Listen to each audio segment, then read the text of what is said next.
ये है हेलो दुनिया ओनली ऑन रेडियो आसमां। इसके सिवा जाना कहाँ। Business update. तो दोस्तों, आप सुन रहे हैं रेडियो आसमां और मैं हूं साकेत सोनी।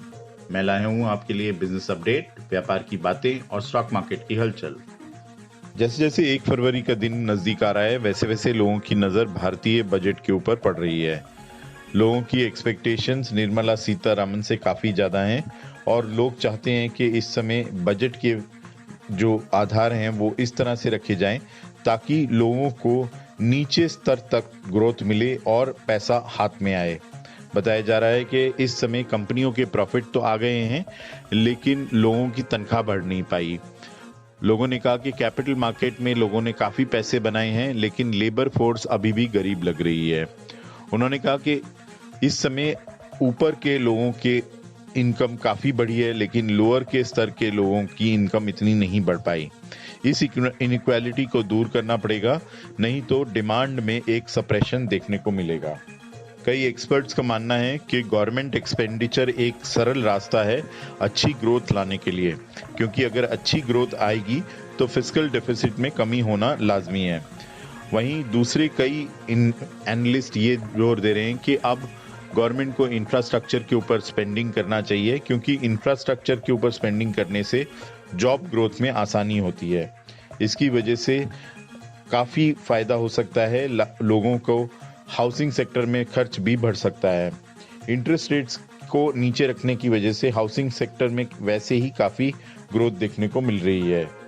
दूसरे एनालिस्ट ये भी चाहते हैं कि भारत अपने पब्लिक सेक्टर्स को बेचें और उससे मिलने वाले पैसे से ये सारी स्पेंडिंग को फंड करें। एनालिस्ट मानते हैं कि ये एक अच्छा समय है, क्योंकि इस समय मार्केट्स काफ़ी ऊपर हैं और पब्लिक सेक्टर एसेट्स के भाव काफ़ी अच्छे मिल सकते हैं। कल फेसबुक ने कैलेंडर ईयर 2020 की आखिरी तिमाही के नतीजे घोषित किए। उन्होंने कहा कि उनका प्रॉफिट पिछले साल के मुकाबले लगभग 50% बढ़ा है और $11.2 बिलियन रहा। उन्होंने कहा कि पिछले साल के मुकाबले फेसबुक की रेवेन्यू भी 33% बढ़ोतरी दिख रही है और $28 बिलियन पर रही।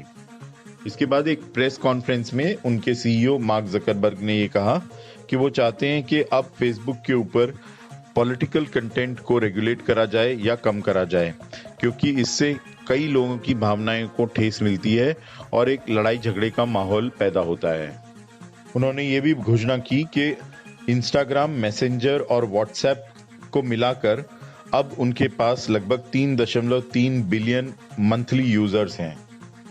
ये नंबर लगभग 40% पूरे विश्व की जनसंख्या के बराबर है और इसीलिए कई एनालिस्ट ये सोचते हैं कि चाहे कितनी भी नेगेटिव पब्लिसिटी मिले या एंटी ट्रस्ट के केस करे जाएं फेसबुक पर, लेकिन एडवर्टाइजिंग के लिए वो सबसे अच्छा माध्यम है।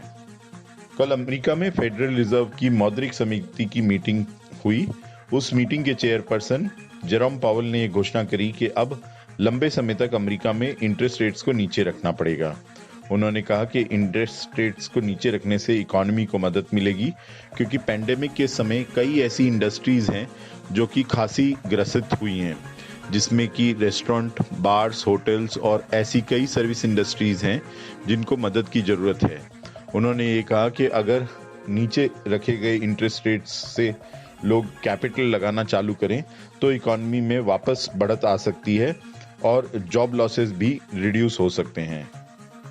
आइए अब जान लेते हैं क्या रहा बाजारों का हाल। बाजारों में कल भारी गिरावट देखने को मिली और सेंसेक्स 937 अंकों की गिरावट के बाद 47,409 पे बंद हुआ। निफ्टी 271 पॉइंट्स की गिरावट के बाद 13,967 पे बंद हुआ। डाउ जोन्स में गिरावट 633 अंकों की थी और 30,303 का स्तर दिखाई दिया। नैस्डैक में गिरावट 355 अंकों की थी और 13,270 का स्तर दिखाई दिया। वहीं भारत के सराफा बाजार में सोना 313 रुपए गिरकर 48,830 पे बंद हुआ और चांदी 72 रुपए गिरकर 66,463 पे बंद हुई। ये था आज का बिजनेस अपडेट। मैं हूं साकेत सोनी और आप सुन रहे हैं रेडियो आसमां। इसके सिवा जाना कहां। Business update radio